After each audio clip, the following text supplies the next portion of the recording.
নমস্কাৰ বন্ধু বান্ধৱীসকল, আজি মই আপোনালোকৰ লগত আলোচনা কৰিম ১৭০ বছৰৰ পাছত ২৮ ছেপ্টেম্বৰৰ ইন্দিৰা একাদশীত ঘটিছে দুৰ্লভ ও মহাশুভ সংযোগ। এই ৮ ৰাশিৰ ভাগ্য হৈ যাব সলনি। গতিকে ইয়াৰ বিষয়ে সবিশেষ জানিবলৈ হলে আহক প্ৰথমে ভিডিঅ'টি আৰম্ভ কৰি লওঁ। বন্ধুসকল, ২৮ ছেপ্টেম্বৰ শনিবাৰে ইন্দিৰা একাদশী। এই দিনটিত ঘটিছে দুৰ্লভ ও মহাশুভ সংযোগ। এই দিনটিত থাকিব সৰ্বাসিদ্ধি যোগ, মহালক্ষ্মী যোগ। ইয়াৰ ফলত এই ১২টা ৰাশিৰ ভিতৰত এই ৮ ৰাশি হ'ব সকলোতকৈ ভাগ্যশালী। এই সময়ত ভগৱান বিষ্ণুৰ লগতে মা লক্ষ্মীৰ আশীৰ্বাদে এই সময়ত এই ৰাশিৰ জীৱনলৈ লৈ আনিব সুখৰ বতৰা। ভাগ্যত নতুন পৰিৱৰ্তন ঘটিব, আৰ্থিক লাভ ঘটিব। এই সময়ত এই ৰাশিৰ বন্ধ ভাগ্য খোল খাব। বন্ধুসকল, হিন্দু শাস্ত্ৰৰ অনুসাৰে প্ৰত্যেক ব্ৰতৰে মহত্ব ৰৈছে। হিন্দু ধৰ্মৰ অনুসাৰে ব্ৰত ৰাখিলে দেৱীয় আশীৰ্বাদ প্ৰাপ্তি হয় আৰু ভক্তৰ ওপৰত সুখ সমৃদ্ধিৰ আশীৰ্বাদ প্ৰদান কৰে। সকলো ব্ৰতৰ ভিতৰত এই একাদশী ব্ৰতৰ অধিক মহত্ব ৰৈছে।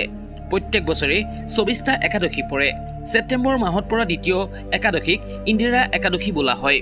এই একাদশীৰ বিশেষ মহত্ব ৰৈছে।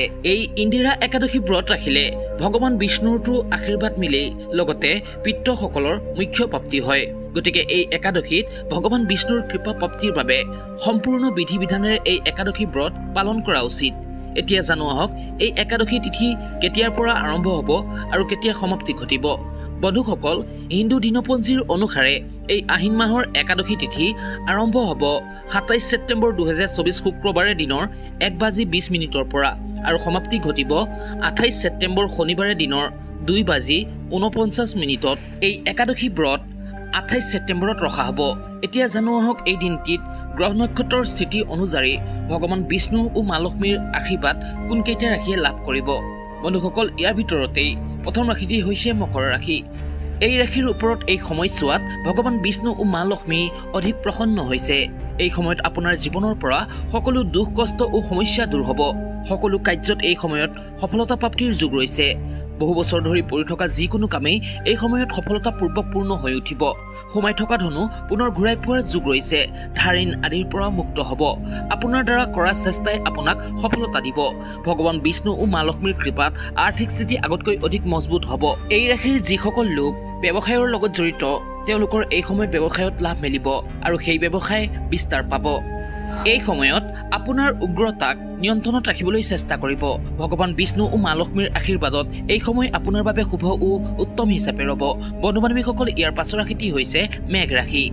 এই শুভ মহা সংযোগত মা লক্ষ্মী ও ভগৱান বিষ্ণুৰ আশীৰ্বাদত আপোনাৰ বাবে শুভ সময়ৰ আগমন ঘটিব। এই সময়ত আপোনাৰ বাবে লাভদায়ক স্থিতি ৰৈছে। ভৱিষ্যতক লৈ যি পৰিকল্পনা আপুনি কৰি ৰাখিছে সেই পৰিকল্পনা এই সময়ত কাৰ্যকৰী হৈ উঠাৰ দিশে। সমাজত মান সন্মান ও প্ৰতিষ্ঠা বৃদ্ধি পাব। সন্তানৰ পৰা সুখ পাব। ভগৱান বিষ্ণু ও মা লক্ষ্মীৰ আশীৰ্বাদত আহিব লগা সময় অধিক উত্তম হিচাপে ৰ'ব।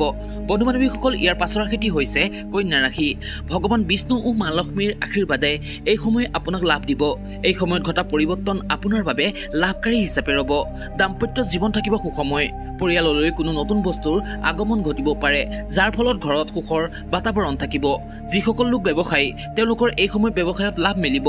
চাকৰিত পদোন্নতিৰ লগতে বেতন বৃদ্ধিৰো যোগ ৰৈছে। আহিব লগা সময়ে আপোনাক লাভ দিব। বন্ধুসকল, ইয়াৰ পাছৰ ৰাশিটি হৈছে মীন ৰাশি। ভগৱান বিষ্ণু ও মা লক্ষ্মীৰ আশীৰ্বাদত এই সময় আপোনাৰ বাবে অতি শুভ তথা উত্তম হিচাপে ৰ'ব। এই ৰাশিৰ জাতকে এই সময়ত ভগৱান বিষ্ণু ও মা লক্ষ্মীৰ নাম লৈ যি কামেই আৰম্ভণি কৰিব সেই কামত অৱশ্যেই সফলতা পাব। সমাজত এই সময়ত এক নতুন পৰিচয় গঢ়াত আপুনি সফল হ'ব। ছাত্ৰ ছাত্ৰীৰ বাবে শিক্ষাৰ ক্ষেত্ৰত প্ৰগতিৰ যোগ ৰৈছে। পৰিয়ালত সকলোৰে সহযোগ পাব। সুখ সুবিধা আপোনাৰ বৃদ্ধি পাব। ভগৱান বিষ্ণু ও মা লক্ষ্মীৰ আশীৰ্বাদত অনেক প্ৰকাৰৰ লাভ, ধন লাভ আৰু ডাঙৰ সফলতা প্ৰাপ্তি হ'ব। মুঠতে আহিব লগা সময় আপোনাৰ বাবে অতিকৈ শুভ তথা উত্তম হিচাপে ৰ'ব। বন্ধু বান্ধৱীসকল, ইয়াৰ পাছৰ ৰাশিটি হৈছে কুম্ভ ৰাশি। ভগৱান বিষ্ণু ও মা লক্ষ্মীৰ কৃপাত এই সময়ত কাৰ্যত একাগ্ৰতা বৃদ্ধি পাব।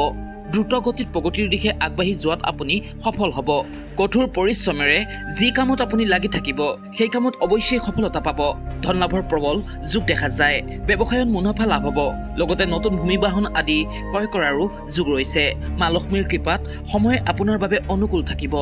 বন্ধু বান্ধৱীসকল ইয়াৰ পাছৰ ৰাশিটি হৈছে তুলা ৰাশি ভগৱান বিষ্ণু ও মা লক্ষ্মীৰ আশীৰ্বাদত ডাঙৰ ধন লাভ ঘটাৰ সম্ভাৱনা ৰৈছে ব্যৱসায় বৃদ্ধি পাব চাকৰিত পদোন্নতিৰ লগতে বেতন বৃদ্ধিৰো যোগ ৰৈছে যিসকল লোকৰ বিদেশত গৈ পঢ়া বা কাম কৰাৰ ইচ্ছা আছিল তেওঁলোকৰ হয়তো এই সময়ত সেই ইচ্ছা পূৰ্ণ হৈ উঠিব পাৰে আয় আপোনাৰ বৃদ্ধি পাব সন্তান প্ৰাপ্তিৰ সুখ লাভ কৰিব ইয়াৰ লগতে আপোনাৰ প্ৰেম জীৱন বৈবাহিক জীৱন দাম্পত্য জীৱন থাকিব আনন্দময় সময় আপোনাৰ পক্ষত থাকিব এই সময়ৰ লাভ আপুনি অৱশ্যেই উঠাওক বন্ধু বান্ধৱীসকল ইয়াৰ পাছৰ ৰাশিটি হৈছে বৃষ ৰাশি ভগৱান বিষ্ণু ও মা লক্ষ্মীৰ বিশেষ কৃপা আপোনাৰ ওপৰত থাকিব আহিব লগা সময় লৈ আনিব সুখৰ বতৰা সমাজত মান সন্মান ও প্ৰতিষ্ঠা বাঢ়িব নতুন নতুন সুযোগ লাভ হ'ব যি কাৰ্য কৰিব সেই কাৰ্যত এই সময়ত আপুনি সফলতা অৱশ্যেই লাভ কৰিব এই সময়ত আপোনাৰ আমদানি বৃদ্ধি পাব লগতে এই সময়ছোৱাত আপোনাৰ উন্নতিৰ নতুন নতুন সুযোগ লাভ হ'ব ভগৱান বিষ্ণু ও মা লক্ষ্মীৰ আশীৰ্বাদত সময় আপোনাৰ পক্ষত থাকিব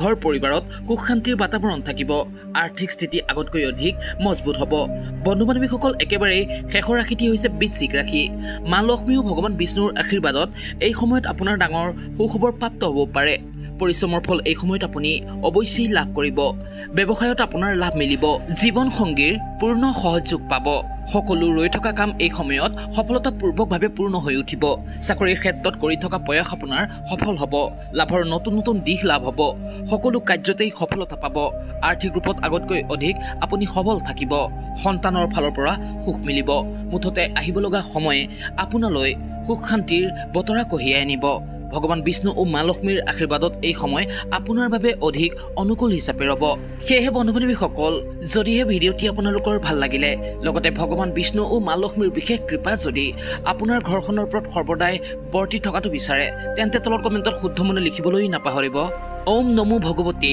বাসুদেৱায় নমঃ জয় মা মহালক্ষ্মী